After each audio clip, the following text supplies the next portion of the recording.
Oke,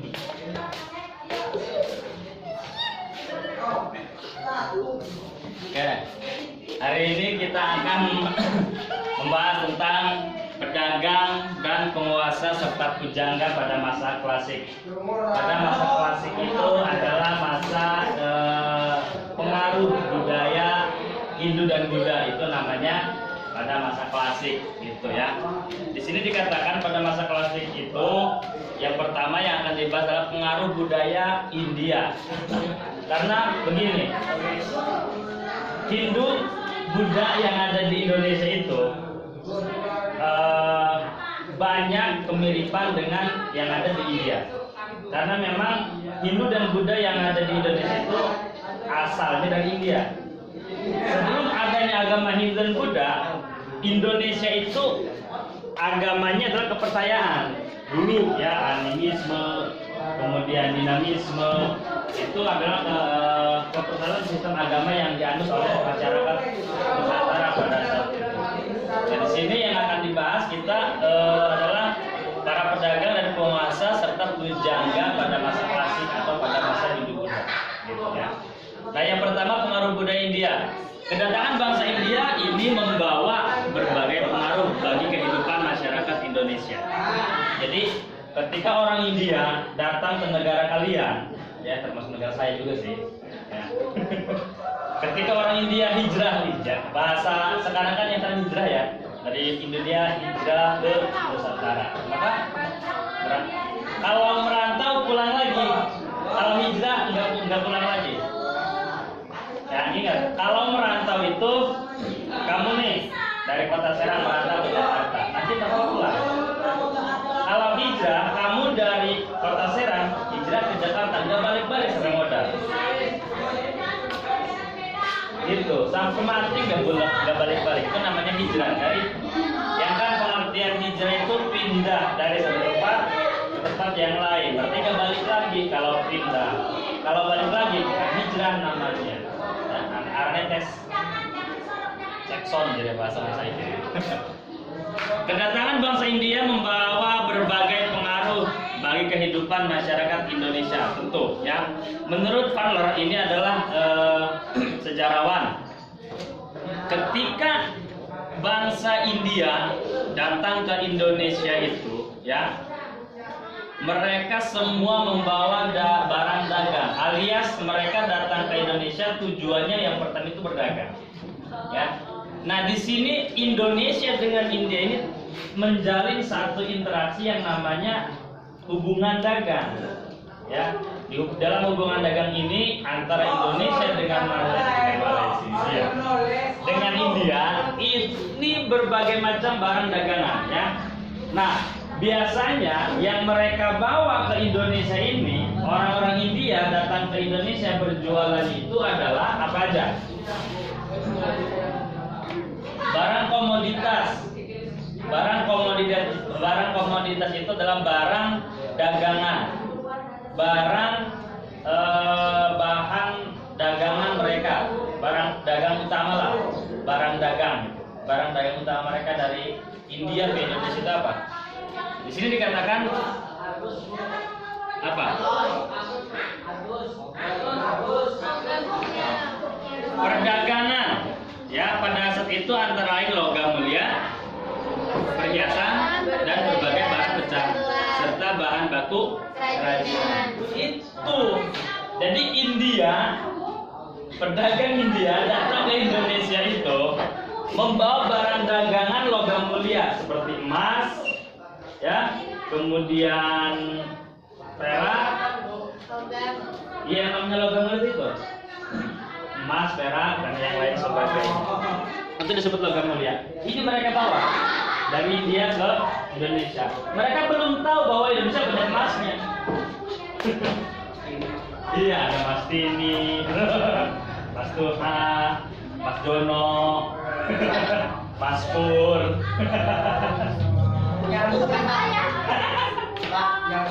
Udah dari tadi. Ya. Nah, dua komoditas yang menjadi primadona dari semua ini, dari bahan pecah belah, kemudian perhiasan, logam mulia serta bahan kerajinan, ada dua barang komoditas komoditas atau dua barang dagangan yang menjadi primadona. Atau primadona nggak sih? Primadona itu yang yang diminati, yang digandrungi, gitu, yang yang sangat diimpikan, gitu, yang sangat diinginkan oleh para pedagang India. Apa aja? Dua barang primadona yang mereka inginkan. Bukan. Barang komoditas yang menjadi primadona pada saat itu adalah kayu gaharu dan kapur barus. Kayu gaharu itu adanya di Indonesia. Nah sekarang kayu gaharu itu harganya mahal. Gaharu tuh kayak gimana? Kan beda dengan yang kayu lain. Kayu gaharu itu bisa mengeluarkan aroma yang wangi. Kamu tahu parfum? Itu dibuat dari kayu gaharu. Wangi-wangian, dupa, iya, itu dibuat dari kayu gaharu. Makanya kayu gaharu itu mahal harganya, apalagi sekarang. Kayu gaharu itu asli dari Indonesia. Makanya Indonesia sampai sekarang masih mengembangkan pertanian kayu gaharu karena memang harganya mahal. Kalau kalian mau, itu biasanya kebanyakan di Kalimantan. Ya. Yuk, Hotel dong. Besok nanti habis istirahat. Iya, Pak. Naik lainnya Pak. Kita naik getek, ya, dari sini. Ini 5 tahun kemudian. Iya, nanti nyampe sana itu tinggal lama doang. Iya.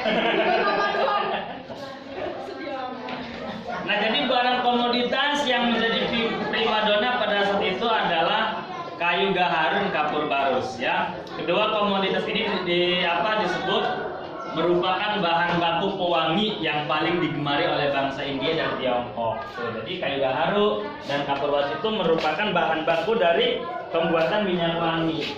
Sampai sekarang kalian pakai kan minyak wangi? Pakai. Ada yang Blast. ada yang lu, ada yang kesablan, ada yang bermula, ada yang ya. Ada yang iya, sekarang tuh banyak minyak wanginya.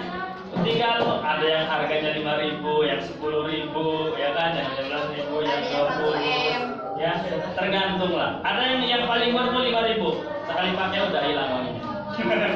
Apa tuh Pak? Ada minyak wangi dan alkohol tuh. Yang 5.000 yang sebotol segini 6.000. Oh ya, alkoholnya jangan lama hilang. Iya itu. Ya bagaimana harganya lah. Harganya murah pasti kualitasnya juga rendah. Kalau harganya mahal berarti kualitas minyak wanginya baik, bisa dipakai sampai 3 hari, 2 hari. Oke, jadi itu pengaruh budaya India itu biasanya orang India ketika hijrah ke Indonesia itu membawa pengaruh budaya, ya. Dimanapun orang itu hijrah pasti membawa budaya. Sampai di sini ada yang mau ditanyakan? Gak ada.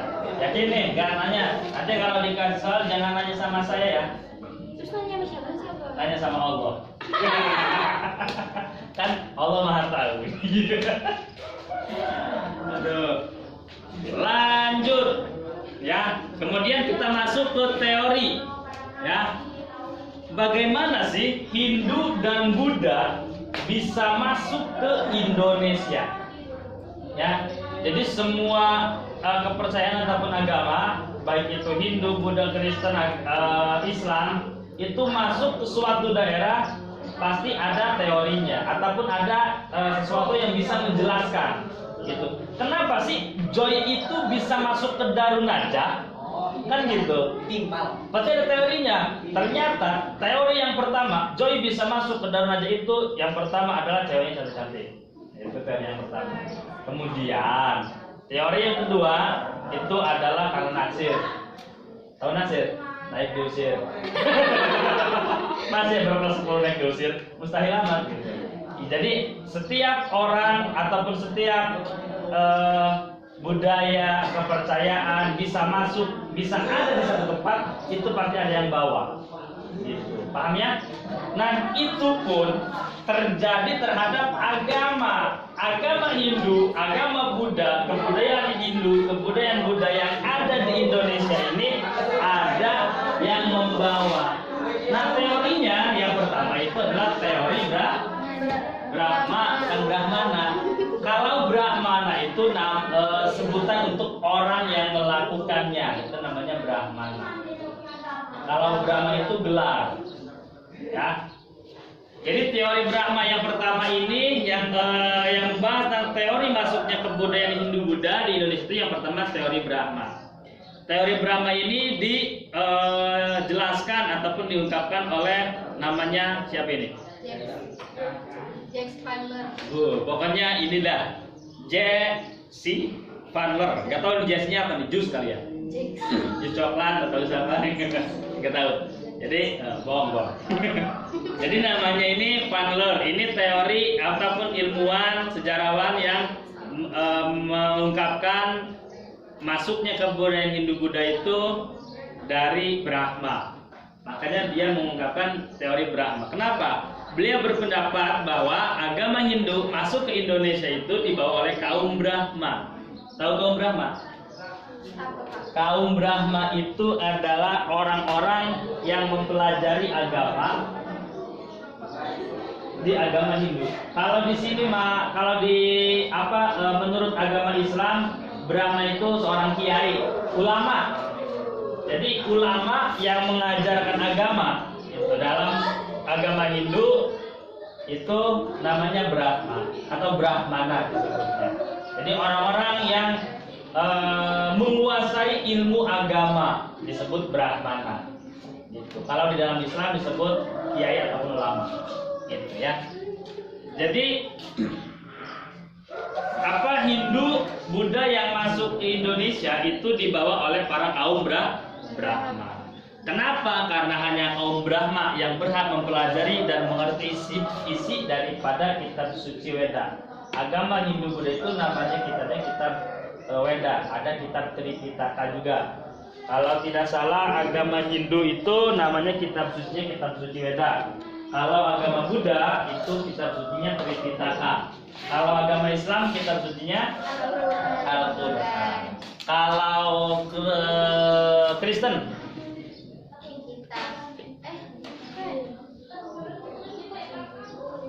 Injil. Ya. Jadi setiap agama itu mempunyai kitab suci.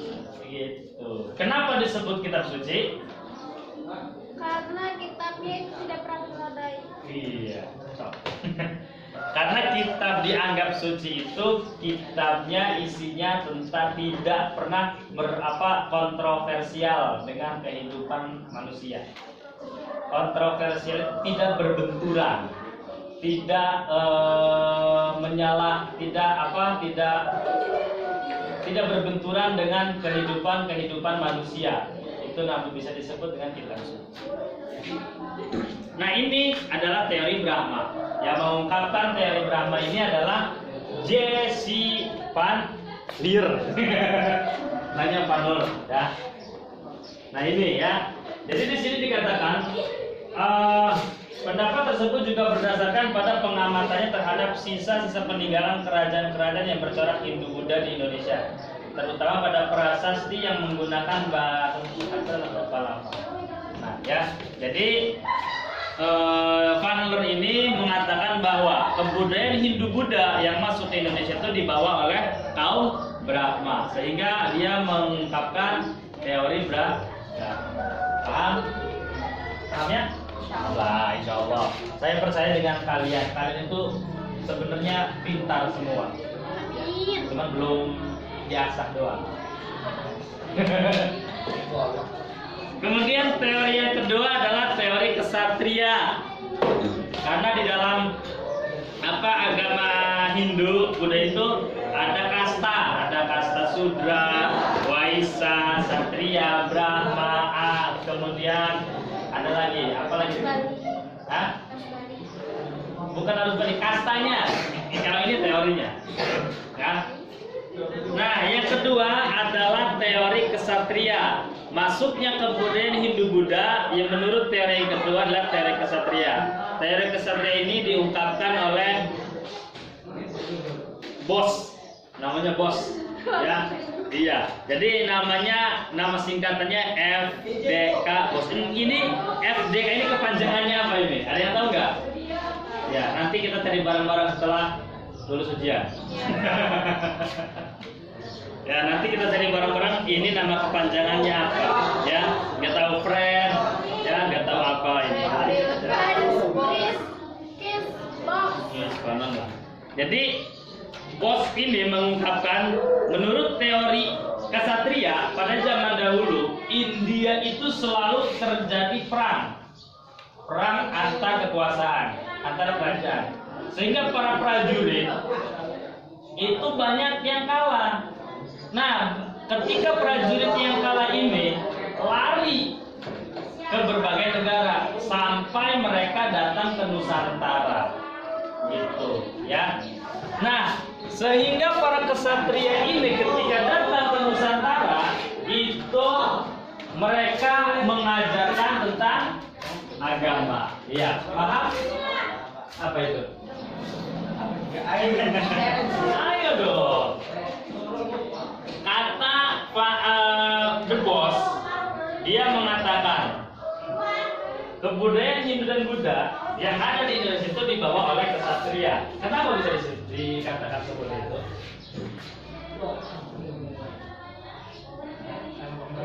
Karena memberani. Boleh? Lagi? Jadi gini, The Boss ini mengatakan Hindu Buddha bisa masuk ke Indonesia itu gara-gara ataupun sebab akibatnya dibawa oleh para kesatria. Kesatria tahu? Tahu, kayak prajurit, tentara, polisi, jenderal, komandan itu disebut satria. Nah, mereka ini lari dari India. Kenapa? Karena terjadi perang di sana. Mereka kalah. Hijrahlah ke Nusantara. Mereka pada pergi sampai ke Nusantara. Ketika mereka datang ke Nusantara, mereka ini menyebarkan agama Hindu. Nah itu makanya teorinya disebut teori kesatria, karena yang menyebarkan agamanya adalah seorang kesatria. Gitu ya, sama seperti kalian lah. Kesatria, pejuang, ya. Pejuang cinta yang tidak pernah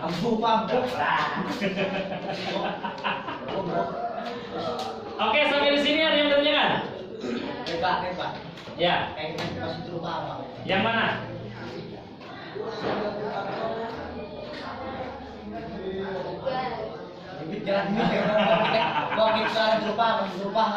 Oke. Kesatria? Iya, Kongo. Iya, jadi budaya Hindu Buddha masuk ke Indonesia itu dibawa oleh para kesatria, para prajurit. Gitu, makanya disebutnya teori kesatria.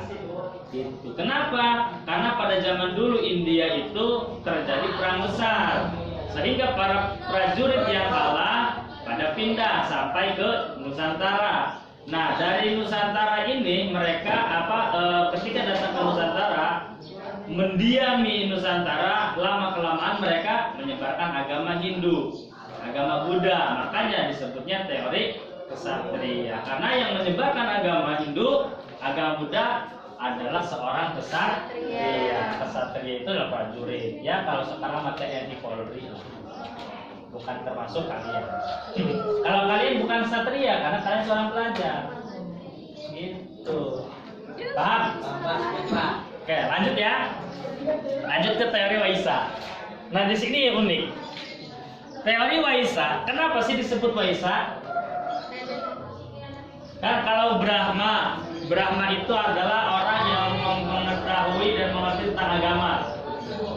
Kesatria itu seperti tentara, polisi, dan prajurit. Nah sekarang Waisa.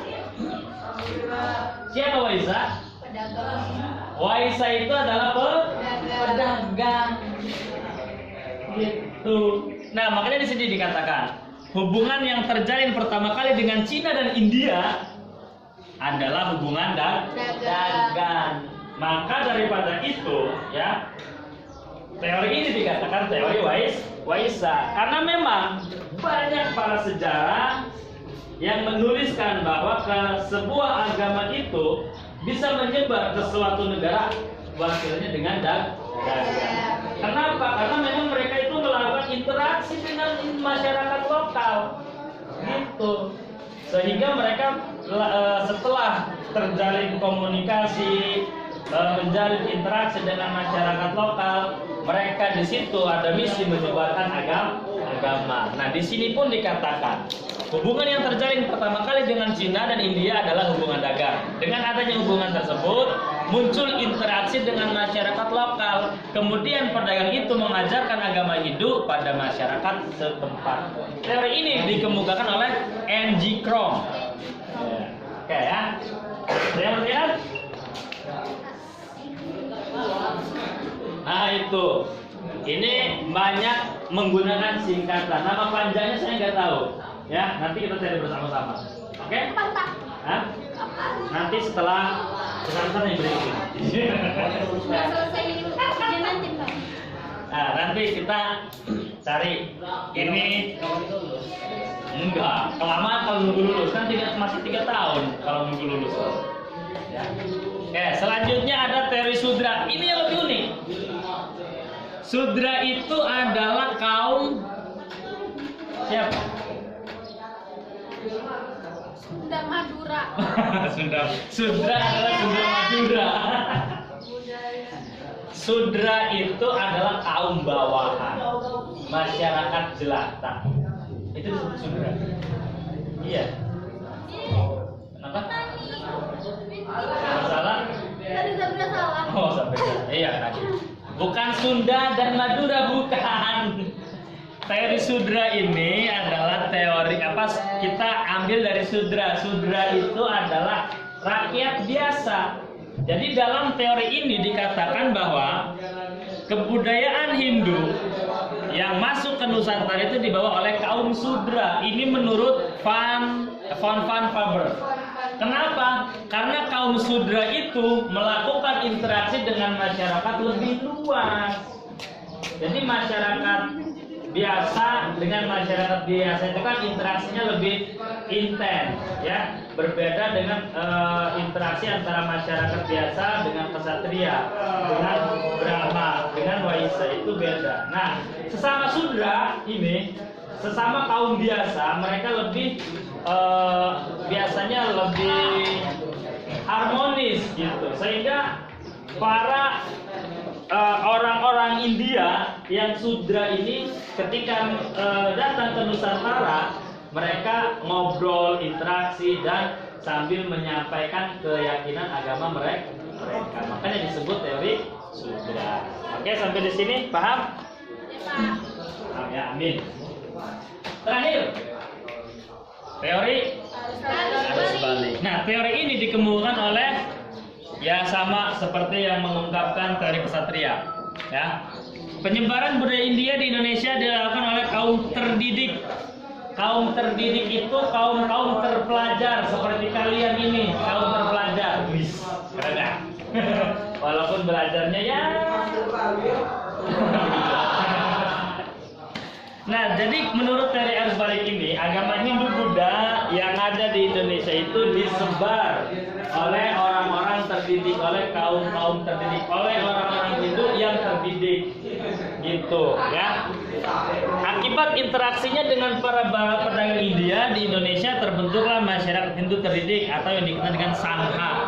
Jadi ketika orang Indonesia lokal, masyarakat lokal sering berinteraksi dengan pedagang India ya yang beragama Hindu, kemudian mereka belajar oleh orang-orang India, akhirnya mereka paham bisa tentang agama Hindu, tentang agama Buddha, dan mereka inilah yang menyebarkan agama Hindu Buddha yang di Indonesia. Jadi masyarakat lokal belajar kepada orang India, kemudian menyebarkan agamanya ke masyarakatnya sendiri, disebut kaum terdidik. Nah, akibat interaksi ya dengan orang-orang India muncullah namanya kaum terdidik atau yang dikenal dengan Sangha. Oke, sampai di sini paham? Paham, Pak. Oke. Kalau memang tidak ada yang mau bertanya, cukup? Cukup sampai di sini. Iya, Mungkin itu yang dapat saya sampaikan. Kurang lebihnya saya mohon maaf. Akhirul kalam. Wallahul muwaffiq ila aqwamit thoriq. Assalamualaikum warahmatullahi wabarakatuh. Waalaikumsalam warahmatullahi wabarakatuh. Jangan lupa Pak subscribe and like. Foto ini bisa kali, Pak. Hah? Banyak. Foto ini